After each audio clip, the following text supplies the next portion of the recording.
Hi everyone. MCQ exam master के आज के नए वीडियो में आप सभी का वेलकम है। आज के वीडियो में हम डिस्कस करेंगे आरएसएसबी द्वारा आयोजित सीईटी के एग्जाम को, जो कि ग्रेजुएशन लेवल के लिए आयोजित किया गया था। 2024 वाले एग्जाम को हम आज डिस्कस करेंगे। सीईटी यहाँ पर कॉमन एलिजिबिलिटी टेस्ट से है। जैसा कि आप जानते हैं कि ये सीनियर सेकेंडरी लेवल पर भी लिया जाता है। सीनियर सेकेंडरी लेवल के सीईटी एग्जाम में पूछे गए कंप्यूटर के एमसीक्यूज को हम पिछले वीडियो में डिस्कस कर चुके हैं। वो वीडियो आप हमारे चैनल पर प्लेलिस्ट में भी विजिट कर सकते हैं। साथ ही साथ इस वीडियो के एंड में भी एंड स्क्रीन पर आपको उस वीडियो का लिंक मिल जाएगा। वहां से भी आप एक्सेस करके उस वीडियो में पूछे गए कंप्यूटर के एमसीक्यूज को देख सकते हैं। आपको बताना चाहूंगा, ये एग्जाम 2 फेजेस में आयोजित किया गया था, तो दोनों फेजेस के लिए हम सभी कंप्यूटर के एमसीक्यूज को आज के वीडियो में डिस्कस करने वाले हैं। इस एग्जाम्स के लिए कंप्यूटर का सिलेबस आप यहाँ स्क्रीन पर देख सकते हैं। आप इसे ज़रूर प्रिपेयर करके जाएं, क्योंकि मोस्टली सभी कॉम्पिटिटिव एग्जाम में ये सिलेबस कॉमन रहता है। चलिए ज़्यादा टाइम ना लेते हुए हम स्टार्ट करते हैं आज के एमसीक्यूज से। पहला सवाल है, विच of the following is the application of computer mostly used in medical field. सवाल में हमसे पूछा गया है कि मेडिकल फील्ड में जो कंप्यूटर इस्तेमाल किए जाते हैं उनका सबसे ज़्यादा मेन काम क्या रहता है या मेन उपयोग क्या रहता है। हमें नीचे दिए गए ऑप्शंस में से करेक्ट आंसर चूज करके बताना है। ऑप्शन आप जरूर रीड करें। इस सवाल के लिए सही जवाब रहेगा option D, to provide assistance in surgery, यानी कि सर्जरी करते समय कुछ कॉम्प्लिकेटेड डिसीजंस लेने के लिए या उनकी कैलकुलेशंस करने के लिए कंप्यूटर का इस्तेमाल किया जाता है। नेक्स्ट क्वेश्चन की तरफ मूव करते हैं। Which of the following is not the class और कैटेगरी ऑफ कंप्यूटर्स। हमें सवाल में पूछा गया है कि कंप्यूटर की कौन से दी गए ऑप्शंस में से क्लास या कैटेगरी यानी कि श्रेणी नहीं है। आप कंप्यूटर की कैटेगरी के ऑप्शंस को अच्छे से रीड करें। इसके लिए बहुत सिंपल और राइट आंसर रहेगा ऑप्शन डी, यानी कि पैरेलल कंप्यूटिंग। आप यहाँ स्क्रीन पर देख पाएंगे क्लासिफिकेशन ऑफ कंप्यूटर्स यहाँ शो किया गया है। आप इसे अच्छे से समझें। साथ ही साथ आप वीडियो पॉज करके इसका स्क्रीनशॉट लेके रख सकते हैं, ताकि आप इसे बार बार रिवाइज कर पाएं। अगले सवाल की तरफ बढ़ते हैं, जहाँ पूछा गया है विच of the following best describes the function of control unit. सवाल में पूछा गया है कि दिए गए ऑप्शंस में से कौन सा कंट्रोल यूनिट के कार्यों को बहुत अच्छे तरीके से विस्तृत विवरण देता है या समझाता है। आप सभी ऑप्शन जरूर रीड करें। समय बचाने के लिए मैं आपको यहाँ डायरेक्ट आंसर बताता हूँ। इसके लिए राइट आंसर रहेगा option A, control the operation of memory, processor and input output devices. यानी कि कंट्रोल यूनिट का कार्य रहता है कि मेमोरी, प्रोसेसर और इनपुट आउटपुट डिवाइसेस के जितने भी ऑपरेशन हैं उन्हें कंट्रोल करना, यानी कि नियंत्रित करना। ये इस तरह से कंट्रोल यूनिट की एक डेफिनेशन हो गई है। तो इसे रिवर्स में भी पूछा जा सकता है कि इस डेफिनेशन को सवाल में पूछा जाए और नीचे ऑप्शंस में आपसे यूनिट्स दिए जाएं या डिफरेंट पार्ट्स पूछे जाएं कि ये कार्य किस पार्ट का होता है। तो आपको समझना रहेगा कंट्रोल यूनिट का कार्य क्या रहता है। अगले सवाल की तरफ बढ़ते हैं, जहां पूछा गया है the characteristics of computer in which computer can perform different type of task with the same ease known as. सवाल में पूछा गया है कि कंप्यूटर की वो कौन सी विशेषता है जिसकी सहायता से वो डिफरेंट टाइप ऑफ अलग अलग तरीके के टास्क यानी कि कार्य कर सकता है, जबकि उसमें एक ही तरह की सुविधाएं उपलब्ध हों। यहाँ सुविधा का मतलब हार्डवेयर या सॉफ्टवेयर से हो सकता है कि सभी सॉफ्टवेयर और हार्डवेयर अगर एक ही हों और उन्हीं से डिफरेंट टाइप ऑफ टास्क या अलग अलग कार्य वो कर पा रहा है, तो उस विशेषता को क्या कहा जाता है। दिए गए ऑप्शंस आप जरूर रीड करें। इसके लिए सही जवाब रहेगा ऑप्शन बी, वर्सेटिलिटी। सही जवाब इस सवाल के लिए है। हम यहाँ आगे देख सकते हैं स्क्रीन पर कंप्यूटर के डिफरेंट कैरेक्टरिस्टिक्स क्या क्या होते हैं। आप किसी भी एग्जाम की प्रिपरेशन करके जा रहे हैं तो ये बेसिक सवाल है, तो आप ये सभी कैरेक्टरिस्टिक्स को 1 बाय 1 पढ़ के जरूर जाएं। अगले सवाल की तरफ बढ़ते हैं। Which of the following input device is use to input temperatures and moisture etc. सवाल में हमें बताना है कि दिए गए ऑप्शंस में से वो कौन सी डिवाइस है जिसका इस्तेमाल हम कर सकते हैं अगर हमें कंप्यूटर को इनपुट देना हो टेम्परेचर और मॉइस्चर, यानी कि ताप और नमी का अगर हमें इनपुट देना है तो हम किस डिवाइस का इस्तेमाल करेंगे। ये साइंस से रिलेटेड बेसिक क्वेश्चन भी है। इसके लिए सही जवाब रहेगा ऑप्शन डी, सेंसर्स का इस्तेमाल किया जा सकता है। अगले सवाल की तरफ बढ़ते हैं, जहां पूछा गया है cyber security is also called security of information technology. यहाँ पूछा गया है कि साइबर सिक्योरिटी, जिसे कि सिक्योरिटी ऑफ इंफॉर्मेशन टेक्नोलॉजी भी कहते हैं, इसका इस्तेमाल मेनली क्यों किया जाता है। तो दिए गए ऑप्शन आप आराम से रीड करें। इसके लिए सही जवाब रहेगा ऑप्शन सी, जिसमें कहा गया है stop unauthorised access into various computers. यानी कि जितने भी कंप्यूटर्स अवेलेबल हैं वहां पर अनऑथराइज्ड एक्सेस को रोकने के लिए हम साइबर सिक्योरिटी का इस्तेमाल करते हैं। अगले सवाल की तरफ बढ़ते हैं, जहां पूछा गया है विच of the following is not a web browser. हमें दिए गए ऑप्शंस में से वो ऑप्शन चूज करना है जो कि वेब ब्राउजर का उदाहरण नहीं है। ये एक सिंपल सवाल है जिसके लिए सही जवाब है ऑप्शन डी, जीमेल। ये कोई एक वेब ब्राउज़र नहीं है। आप different type of web browser screen पर देख सकते हैं जो कि जनरली और ज़्यादातर यूज़ किए जाते हैं। अगले सवाल की तरफ बढ़ते हैं जिसमें पूछा गया है which one of the following is not the mode of social media. हमें दिए गए ऑप्शंस में से बताना है कि कौन सा सोशल मीडिया को ऑपरेट करने का मोड नहीं है। इसके लिए सही जवाब रहेगा ऑप्शन सी, यानी कि ब्रॉडबैंड। ब्रॉडबैंड एक सोशल मीडिया ऑपरेट करने का तरीका नहीं है। हालांकि इंटरनेट का इस्तेमाल करके ही सोशल मीडिया को ऑपरेट किया जाता है, पर यह उसका मोड नहीं है। अगले सवाल की तरफ बढ़ते हैं। उससे पहले हम यहाँ एक थोड़ा सा आइडिया देख लेते हैं। सोशल मीडिया से रिलेटेड आगे के एग्जाम्स में क्वेश्चन पूछे जाने की संभावनाएं ज़्यादा हैं, तो आप ये थोड़ा डेटा याद करके जाएं। इसमें डेटा से भी इम्पोर्टेंट है कि आप सोशल मीडिया के प्लेटफॉर्म को एक बार ज़रूर रिवाइज करके जाएं। अगले सवाल की तरफ बढ़ते हैं। सवाल में पूछा गया है from which generation of computer the use of integrated circuits IC started. सवाल में हमसे पूछा गया है कि कंप्यूटर की वो कौन सी जनरेशन है, दिए गए ऑप्शंस में से हमें बताना है जिसमें कि आईसी यानी कि इंटीग्रेटेड सर्किट्स का इस्तेमाल स्टार्ट किया गया था। इसके लिए सही जवाब रहेगा ऑप्शन सी, थर्ड जनरेशन।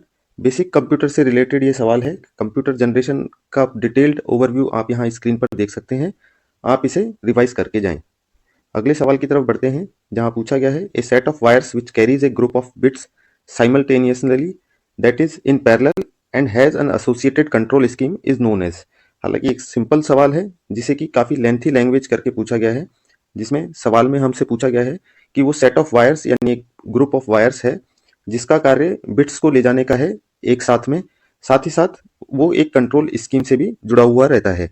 तो वो उन वायर्स को क्या कहा जाता है, दिए गए ऑप्शंस में से हमें ये सही जवाब बताना है। इसके लिए सही जवाब रहेगा ऑप्शन सी, उन्हें बस कहा जाता है। Different type of buses computer में इस्तेमाल की जाती हैं जैसे कि कंट्रोल बसेस, तो आप इन्हें पढ़कर जरूर जाएं। अगले सवाल की तरफ बढ़ते हैं। Which of the following options is arranged in descending order of their storage size. हमें वो राइट ऑप्शन चूज करना है जिसमें कि स्टोरेज की यूनिट्स को डिसेंडिंग ऑर्डर यानी कि घटते हुए क्रम में सही तरीके से अरेंज किया हुआ है। इसके लिए सही जवाब रहेगा ऑप्शन ए, जहां पर है एमबी यानी कि megabyte, kilobyte, byte and nibble. आप स्टोरेज यूनिट के लिए सीरीज वाइज अरेंजमेंट यहाँ स्क्रीन पर देख सकते हैं। अगले सवाल की तरफ बढ़ते हैं जहां पूछा गया है परम is a series of assembled in India by CDAC Pune. तो सवाल में पूछा गया है कि परम एक सीरीज ऑफ कंप्यूटर है जिसे कि इंडिया में बनाया गया है सीडेक पुणे के द्वारा। वो कौन सी श्रेणी का है दिए गए ऑप्शंस में से। इसके लिए सही जवाब रहेगा ऑप्शन बी, सुपर कंप्यूटर। आपको बताना चाहूंगा कि इंडिया का फर्स्ट सुपर कंप्यूटर भी सीडेक पुणे के द्वारा ही बनाया गया था जिसका नाम था परम 8000। अगले सवाल की तरफ बढ़ते हैं। विच generation of computers uses vacuum tube for circuitry and magnetic drum for memory.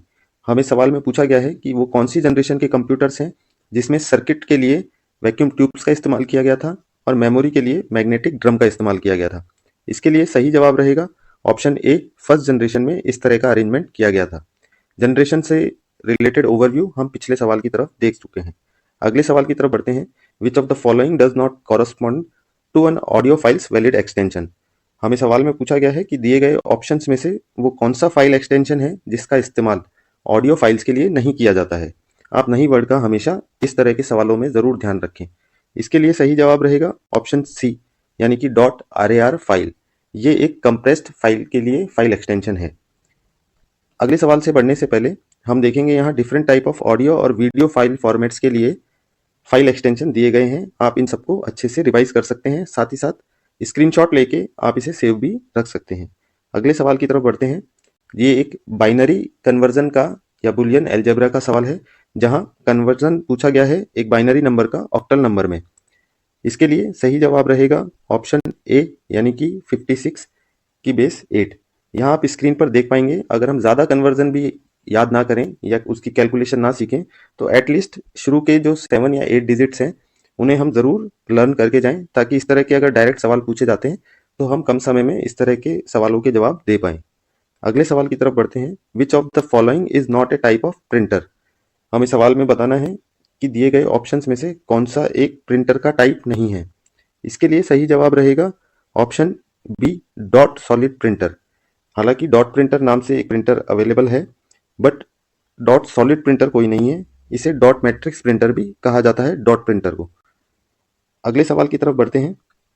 Microsoft एक्सेल्स formula begins with, ये एक इजी क्वेश्चन है जिसमें हमें बताना है कि एमएस एक्सेल में किसी भी फॉर्मूला को किससे स्टार्ट किया जाता है। ऑप्शन हमें यहाँ दिए गए हैं, इसके लिए सही जवाब है ऑप्शन बी, इक्वल्स टू का इस्तेमाल करके एमएस एक्सेल में फॉर्मूले को इंसर्ट किया जाता है। आप यहाँ एग्जाम्पल स्क्रीन पर देख सकते हैं। अगले सवाल की तरफ बढ़ते हैं। Which one is a spreadsheet program in MS Excel. सवाल में पूछा गया है कि दिए गए ऑप्शंस में से कौन सा एमएस ऑफिस का एक स्प्रेडशीट प्रोग्राम है। इसके लिए सही जवाब है ऑप्शन डी, एमएस एक्सेल को ही स्प्रेडशीट प्रोग्राम कहते हैं और ये एमएस ऑफिस का ही एक पार्ट है।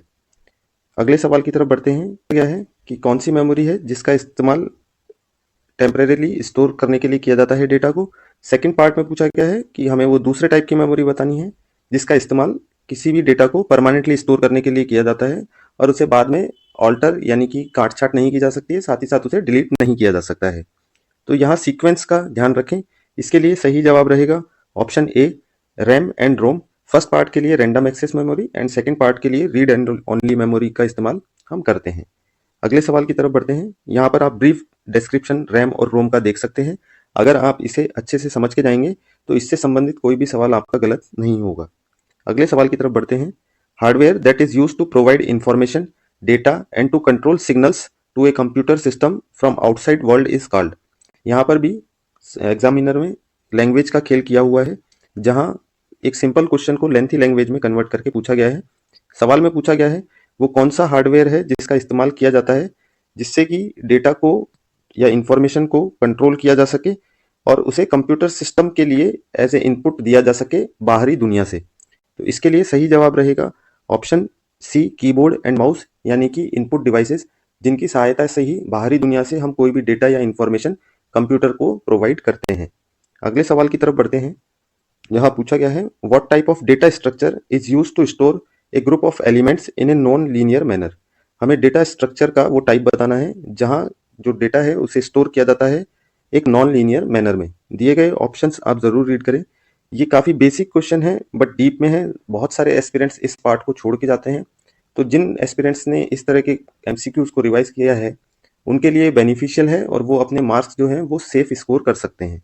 इसके लिए सही जवाब रहेगा ऑप्शन बी, ट्री टाइप का डेटा स्ट्रक्चर। आपको एक बेसिक आइडिया देने के लिए यहाँ स्क्रीन पर डेटा स्ट्रक्चर का क्लासिफिकेशन अवेलेबल है, आप इसे ब्रीफ में पढ़कर जा सकते हैं। अगले सवाल की तरफ बढ़ते हैं। सवाल में पूछा गया है what is the name of the software used to perform specific task on computer by user. सवाल में हमें बताना है कि कंप्यूटर पर कोई भी स्पेसिफिक टास्क करने के लिए किस तरह के सॉफ्टवेयर एक यूजर इस्तेमाल करता है या उन सॉफ्टवेयर्स को क्या कहा जाता है। दिए गए ऑप्शंस में से सही जवाब रहेगा इसका ऑप्शन डी, एप्लीकेशन सॉफ्टवेयर उन सॉफ्टवेयर्स को कहा जाता है। हम लोग अगले सवाल की तरफ बढ़ते हैं जहाँ पूछा गया है विच of the following is not a procedural language. सवाल में हमें बताना है कि दिए गए ऑप्शंस में से कौन सी प्रोसीड्यूरल लैंग्वेज का उदाहरण नहीं है। इसके लिए सही जवाब रहेगा ऑप्शन डी, प्रोलॉग। आगे हम देखेंगे प्रोसीड्यूरल ओरिएंटेड प्रोग्रामिंग और ऑब्जेक्ट ओरिएंटेड प्रोग्रामिंग या लैंग्वेज के क्या डिफरेंसेस हैं। इनका बेसिक आइडिया आप एक बार ज़रूर लें, हालांकि इससे ज़्यादा सवाल नहीं पूछे जाते हैं। अगले सवाल की तरफ बढ़ते हैं। यहाँ सवाल में पूछा गया है विच of the following is a type of computer network. हमें बताना है कि दिए गए ऑप्शंस में से कौन सा कंप्यूटर नेटवर्क का एग्जाम्पल है। तो यहाँ पर सही जवाब रहेगा ऑप्शन डी, पैन यानी कि पर्सनल एरिया नेटवर्क। ये एक कंप्यूटर नेटवर्क का एग्जाम्पल है। Different type of computer network आप यहाँ स्क्रीन पर देख सकते हैं। यहाँ इस सवाल में जो बाकी ऑप्शन दिए गए हैं वो कंप्यूटर नेटवर्क का एग्जाम्पल नहीं है, ये सभी नेटवर्क टोपोलॉजी के एग्जाम्पल हैं। ये डिफरेंस हमें यहाँ समझकर चलना पड़ेगा। नेटवर्क टोपोलॉजी के एग्जाम्पल भी आप अच्छे से समझ के जाएं। अगले सवाल की तरफ बढ़ते हैं। Which of the following is not a bitwise operator. हमें यहाँ दिए गए ऑप्शंस में से बताना है कौन सा एक बिटवाइजर ऑपरेटर का एग्जाम्पल नहीं है। तो यहाँ पर सही जवाब रहेगा ऑप्शन बी, डेसिमल यानी कि dot. Different type of bit operator आप यहाँ देख सकते हैं और इनका एक ब्रीफ आइडिया यहाँ स्क्रीन पर दिया गया है। अगले सवाल की तरफ बढ़ते हैं। The smallest unit of data in computer is. हमें बताना है कि कंप्यूटर में कौन सी डेटा की स्मॉलेस्ट यानी कि सबसे छोटी यूनिट होती है। इसके लिए सही जवाब रहेगा ऑप्शन ए, बिट इसका सही जवाब है।